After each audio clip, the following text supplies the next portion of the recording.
Hi guys!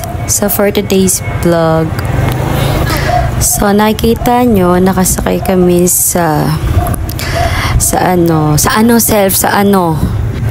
tricycle. Para talagang din nag-iisip ng tamang tao na to. So hulaan nyo kung saan kami pupunta.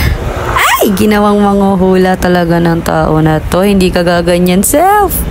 So, Fofanta ang arte talaga. Wala na, huwag na tayo mag-voice over. Hindi na talaga natapos ang tao na to.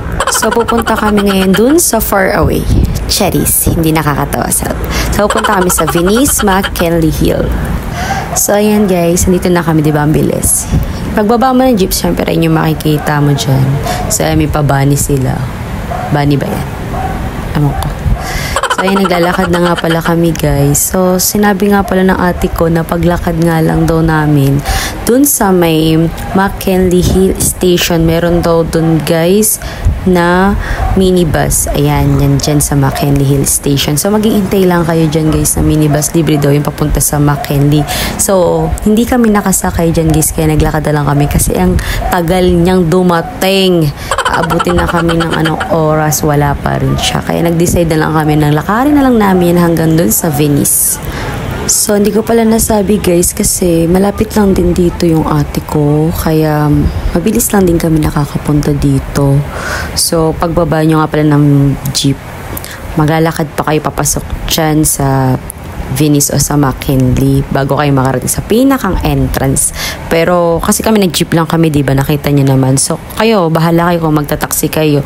Alam ko pagka nag-taxi, kasi naalala ko dati nag-taxi kami, dire-diretso na siya hanggang dito sa pinakamilis. Kaso mahal, kaya nag-jeep na lang talaga kami.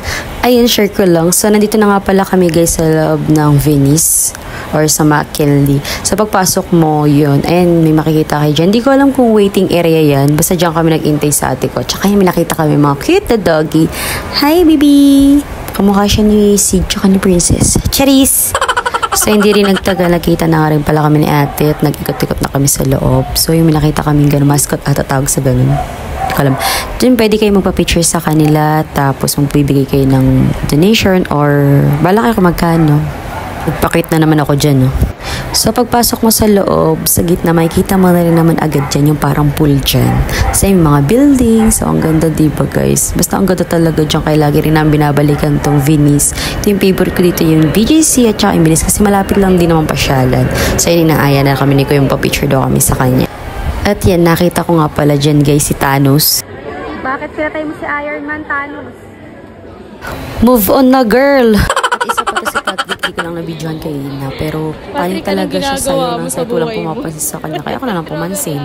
Tapos nagtatalo pa kami ng pamangkin ko kasi hindi daw si Patrick yan, si Strawberry daw yan. Patrick yan, oh. So, ayan, sa loob, may makikita rin kayong ganyan trend. So, pwede kayong sumakay dyan kasama yung mga kids nyo. So, hindi ko lang alam kung magkano yung bayad dyan. Hindi ko na rin kasi natanong. Then, nag-ikot-ikot na nga rin kami dyan sa loob. Tapos, nakita nga to ng tao na yan. Sabi niyo, panoorin nga doon namin. Sabi ko, sa susunod na lang, huwag niyang isaway ngayon. At hindi panonood ng sine ang pinunta namin, kundi ang mamasyalan dito. Maganda naman talaga yung mga palabasan, guys. Pero sabi ko, susunod na lang. At ayun na nga, guys. Diba ang ganda? Ay! Kahit na yan, kaya ilang ulit na rin ako balik dito. Basta ang ganda-ganda talaga ng Venice. Sino ba namang hindi magagandahan dyan? Lalo na pag first timer ka, talagang mapapa-wow ka talaga dito. Uy, si OA. At nakita nga namin si Doraemon, guys. Sinilip pa ng pamangkin ko yung bulsa niya kasi kala niya makikita nila yung bahay nila dyan.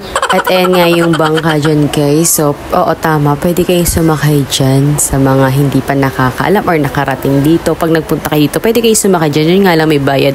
So, nagulat ako kasi di ko sure kung tumaas ba or ganun pa rin yung dati niyang presyo. Basta 500 daw per head dyan. At nakakita nga ng Miniso tong pamangkin ko. So, pumasok kami dyan. At dito ako naloka, guys. Kasi, grabe. Dito pa yata tumagal yung oras namin sa pag-iikot dyan sa Miniso. Dahil bibili lang naman siya ng kanyang suklay. Dito pa talaga siya bumili ng suklay. Sabi ko, yan lang talaga bibili mo. Nakakahiya, suklay lang talaga ang bibilhin mo. Sure ka talaga dyan. At ang sagot niya ay, oo nga daw. Sabi ko, sana sa Shopee ka na lang bumili kaya sa palengke. Diba, mas mura-mura yun. Ano man bibili mo dito? Suklay? Well, guys, nagpunta lang kami ng Miniso para nang bumili siya ng suklay. Siguro social na suklay yun, kaya dito mo gustong bumili. At wala raw akong pake at wala akong magagawa kung yun ang gusto niya. Charis, wala naman siya sinabi na ganun. At ayan, dyan siya nakapili guys, yung color mink. So, hindi pink, kundi mink. So, hindi yun ulit nakakatawa. At ayan, hawak na nga niya yung napili niya guys. So, pupunta na kami sa cashier para magbayad. So, tuwan-tuwa talaga siya dyan guys. Kasi pangarap daw niya talaga yun. Hindi ko lang na-videohan. Pero tuwan-tuwa talaga siya dyan. Kaso ang mahal, 199. Next time na lang guys. Shopee na lang ako bibili. Shout out kay Pepay. Ito ba yung gusto daw niya? Hindi, Hot Wheels yun. Hot Wheels. Maganda yan, malaki. Mahal yan, mahal. So, ayan guys, ganyan yung itsura niya paggabi. So, ang ganda niyan guys. Siguro hindi nyo lang ma-appreciate dito sa video. Pero pag nandito na kayo, nagpunta kayo dito sa Venice, ma-appreciate nyo yung ganda niya. So, nagulat nga ako habang naglalakad kami dyan. Eh, nandun na pala sa Gedling ate ko nagsiselfie. Dyan na lang daw siya kasi walang bayad. At ayan guys, ganyan yung itsura niya pag sa gabi. Wow! Diba, ang ganda. So far, sumingit na naman siya. Talaga naman. At ayan, naglakad-lakad na nga ulit kami guys. So mas maganda pala mag-picture dito pag sa gabi, sayang. Kasi nakapagpa-picture na kami dyan kanina. At ayan pa guys, oh ang ganda diba? Sobrang aesthetic yarn. So saglit lang din kami guys, nag-ikot-ikot dito sa love ng Venice. At nag-exit na rin kami. At napadaan nga kami dito guys, na nagulat ako kasi sabi ko, umaga pa ba? Alam ko gabi na. Yung pala ganyan lang talaga siya dyan guys. Sobrang liwanag kasi ilaw ata yung ganyan, yung bubong na yan. At nakita nga rin namin guys, dito sa gilid meron palaruan. So ayan, hindi ako familiar dyan sa palaruan na yan. Feeling ko siguro pang Korean yan or Chinese, hindi ko alam. At ayan, dyan naman sa kabila, may playground din.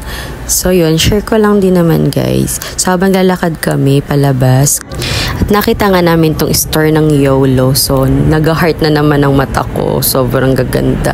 Pero sabi ko, tigilan mo self kasi wala ka ng pera. Mahilig din kasi talaga ako sa mga shoes guys. Wala, share ko lang ulit.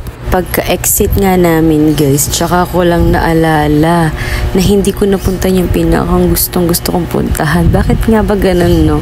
Yung kung ano pa yung pinakang gusto mo or mahalagang bagay na dapat gagawin mo ay hindi mo nagawa nung mga panahong na may pagkakataon pa.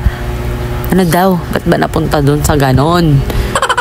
At dito naman guys, ayan, nakikita niyo yung Enderan. Yan, dyan daw nag-aral si Miss Catherine Bernardo at si Miss Nicole Kaluwag. Tapos ayan, no, dami na naman exposure ng tao na yan. Kala mo naman talaga, vlogger yarn. Sige, tour mo kami, maging tour guide ka for now. Run sa McKinley Hills. O siya, sige, paawat ka na, tama na yan. Then, tumawid kami sa kabila, guys. So, nakita namin yung Embassy of Italy. Hindi ko lang sure kung gilid or likod ba to ng Venice. Ayan, no. Diba? Ang laki. At may nakita kami ganyan, guys. And shout out kay Kuya na nagsisenti. Kung sino ka man. Hello po. Sorry na pasama ka dito sa video ko. So, ayan, guys. Pumunta kami dyan saglit. So, ang dilim. Pero naku, nakikita niya yun, yung mga isda yan, mga fish. Kalimutan ko ulit tawag dyan. Baka kalimutan na talaga ako, guys. So, habang binibidyohan ko yan, meron ako isang nakita, guys. Hindi ko kilala kung sino to. Kilala niyo ba to? Daming exposure yarn. So, ayan, guys. Dito na lang ulit tong video ko. Bye!